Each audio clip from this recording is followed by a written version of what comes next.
It's the solstice, and things are warming up on today's Unnamed Real Estate Podcast.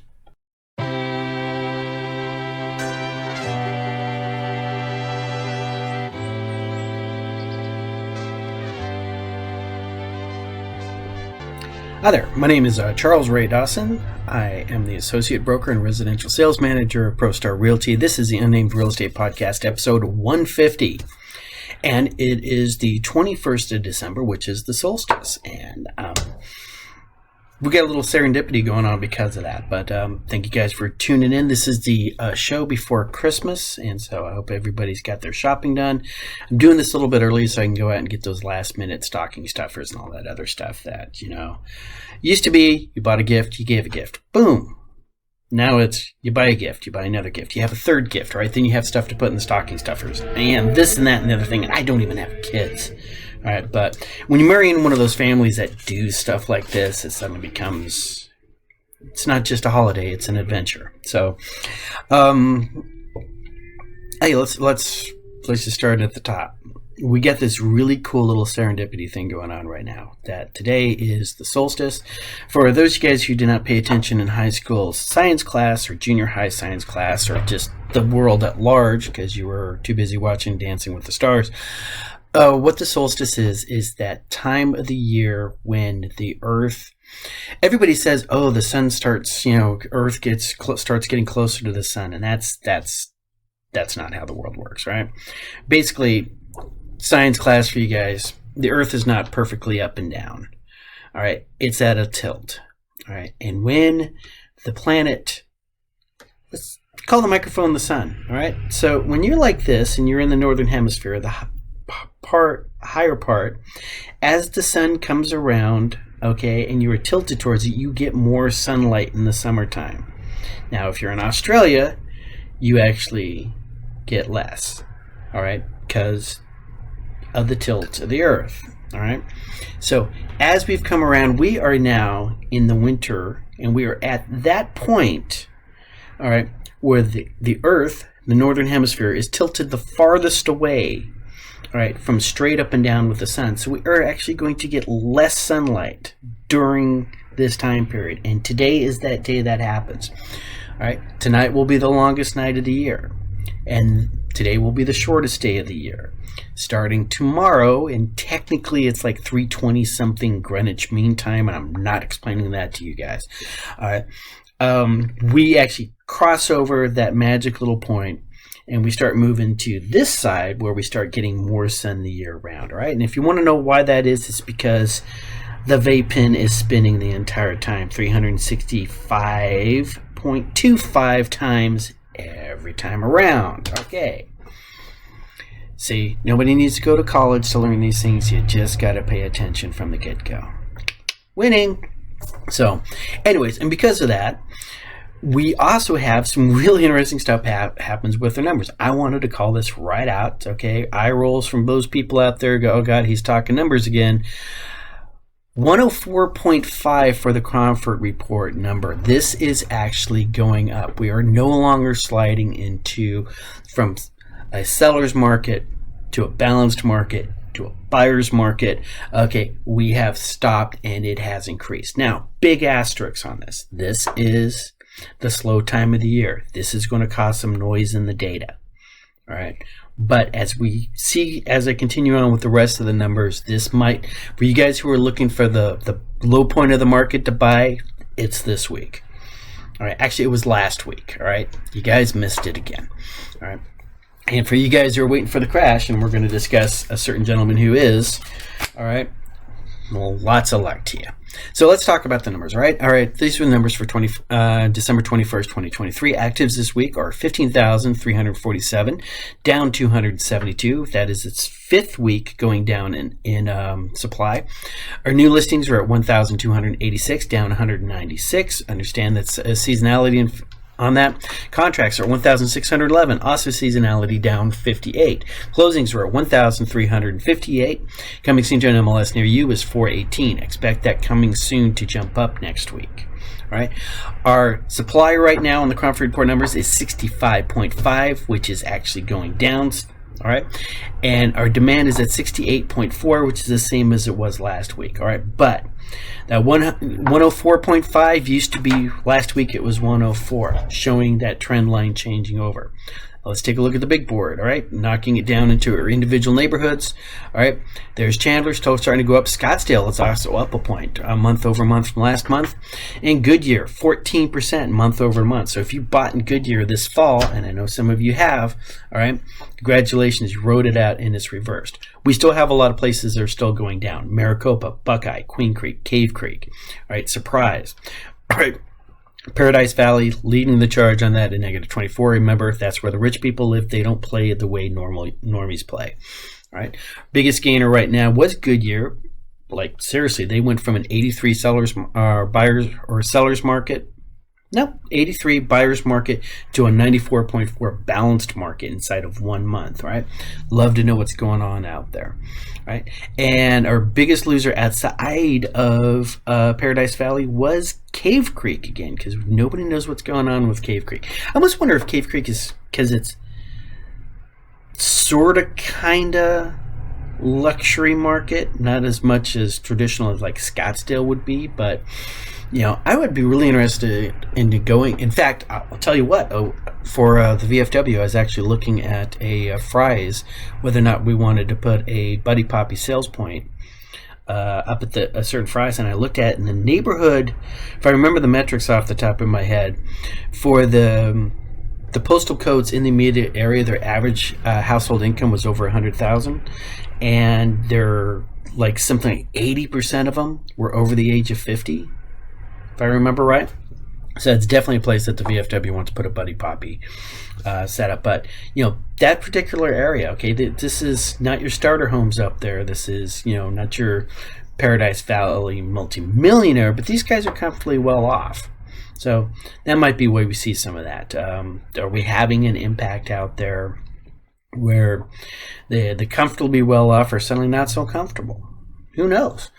Other big numbers that we had going on. Let's talk the rest of the news. Okay, so we have what it looks like. You know, the slide has stopped. Our interest rates are definitely going down. I got some numbers to talk about on that. Let's start with rentals. All right, I don't talk about rentals a lot, but for you guys, longtime listeners, all right, you know, whenever I talk about is the crash coming, I always say you gotta watch the rentals. All right, when you start seeing a serious reduction in the rent side of the house, that's a flag. All right, we have a bunch of other flags, right? But that right there, I did see last week driving down. I saw 3 different for lease signs just on 12th Street, south of Camelback, north of Indian School. All right, 2 smaller complexes, one of the bigger complexes. These are all rental properties, and one of them was actually starting to give them some discounts. Guys, you pay attention. Remember, that's one of those things you need to watch for. Are they starting to offer bennies? All right, first month free, move-in free, that kind of stuff. I saw one of those signs, and I threw a little flag up in my head.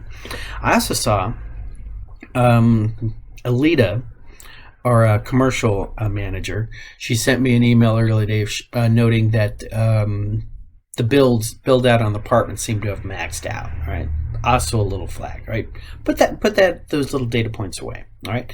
Are we meeting maximum saturation on rentals? Right. This number chart right here sort of calls that out. Right. This is your monthly average lease price per square foot going back to 2015. All right. And it's how much you're paying in rent per square foot of your apartment or your house or whatever. All right. This is excluding vacation rentals because those things screw up the numbers. All right. But as you can see, it was trending up pretty seriously there, and then it slammed right during that COVID boom. And then we hit the top, and we've been sort of just bouncing along the top. Notice this little spike right here that also correlates with that interest rate spike.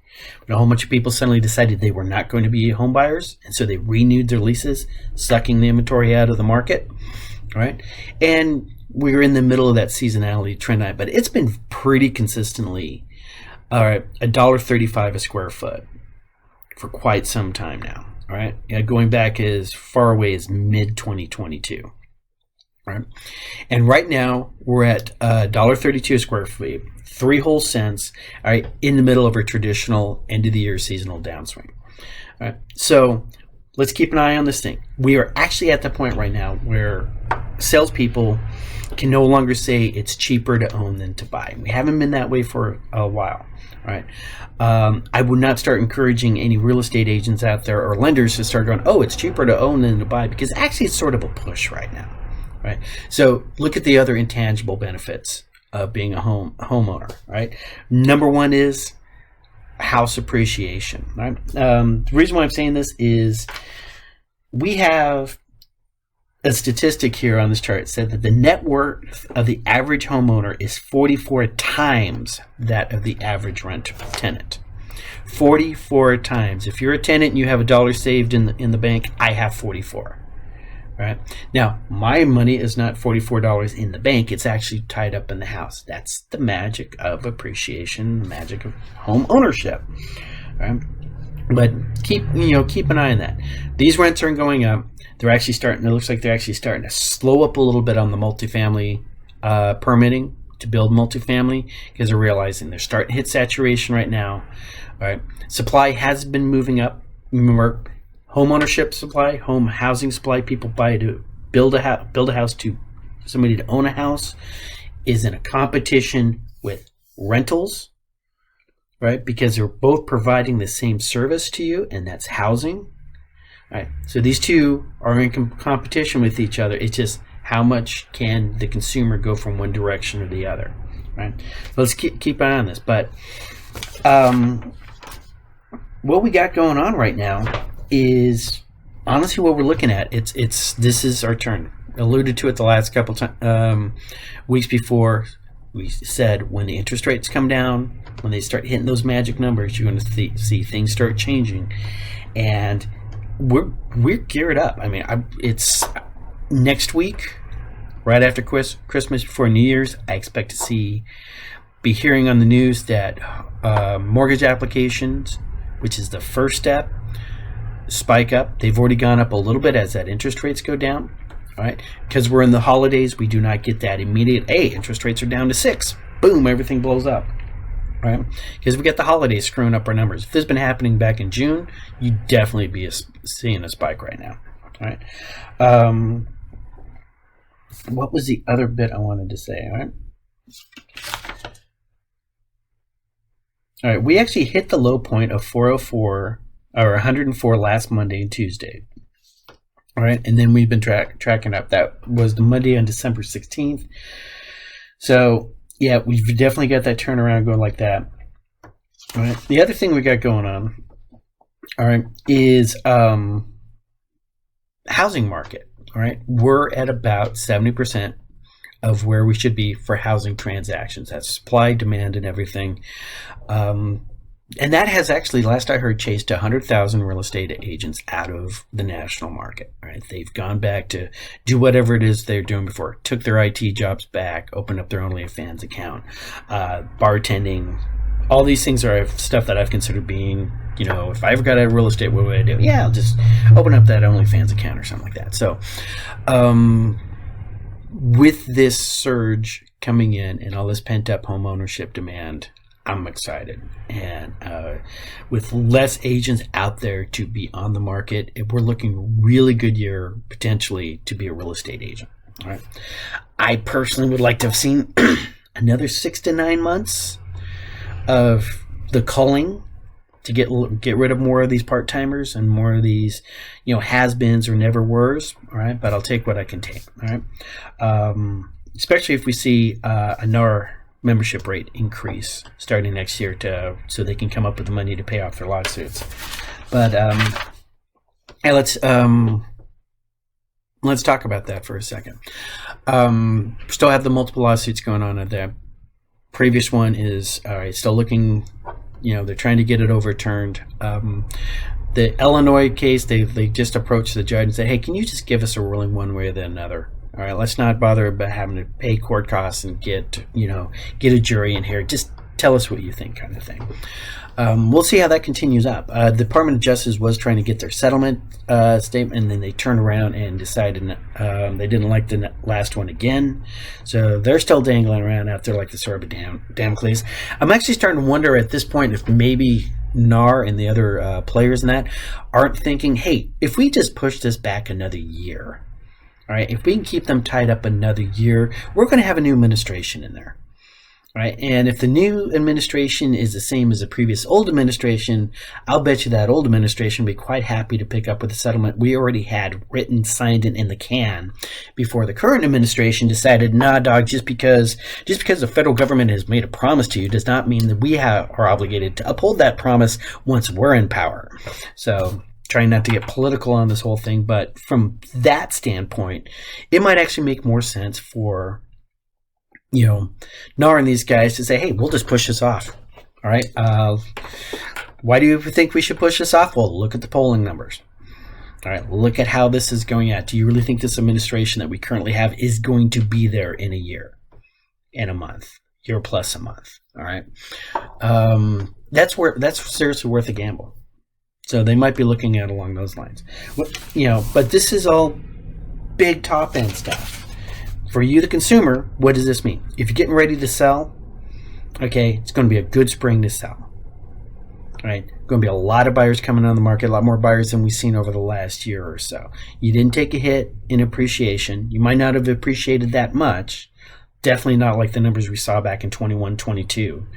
All right, but you're going to see some appreciation. If you've been in that house more than 3 or 4 years, all right, you're going to have equity in there. You're not going to be writing a check to get rid of your house. If you're in a buyer, man, if you guys had bought in the fall or a month or two ago, all right, you'd be sitting pretty because you'd be refinancing in 6 months and you would not be going into the potential bidding war we're going to be seeing in March or April. All right, remember how it was the last time everything kicked off. Standing in line in front of a house at 11 o'clock on a Wednesday to get in, to see a house that was listed on the market at 9 o'clock. All right? Writing offers where you're waiving inspections and appraisals. All right? Writing offers well over asking. All right? We have the potential for that again.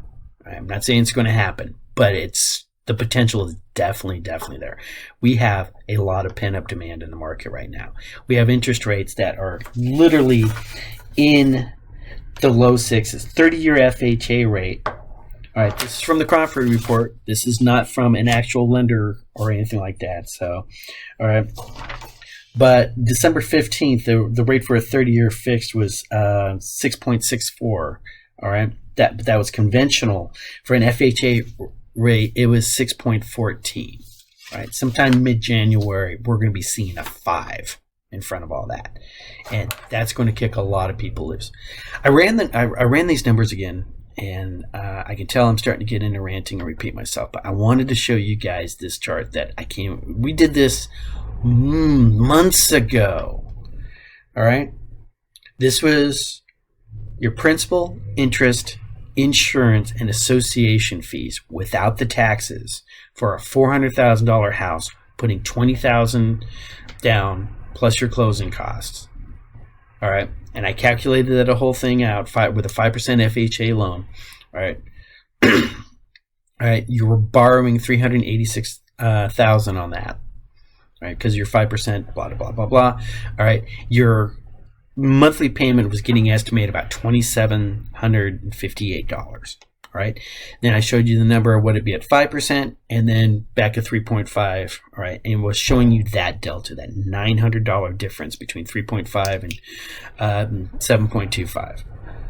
Well, let's look at these numbers now. I couldn't remember how I came up with taxes and insurance on the previous one. I think that was specifically because I was looking at a new build and using that as my metrics. So just the principal and interest, you're paying $2,633 at 7.25. All right, principal and interest at 6.25, same deal, $2,376. We hit 5, that's $2,072. These are the numbers we're starting to see coming down. All right, this is the impact of it. This is the impact of the interest rate. All right, this is going to show how more people are going to be able to buy. Now, with houses sitting here at $1.35 a square foot to rent, right? Are people going to sit there and say, nah, I'd rather rent. I'd rather pay that amount for rent and pay that amount in interest to the bank. All right. Remember, when you rent, the interest rate on your rent is 100%. You get none of that back.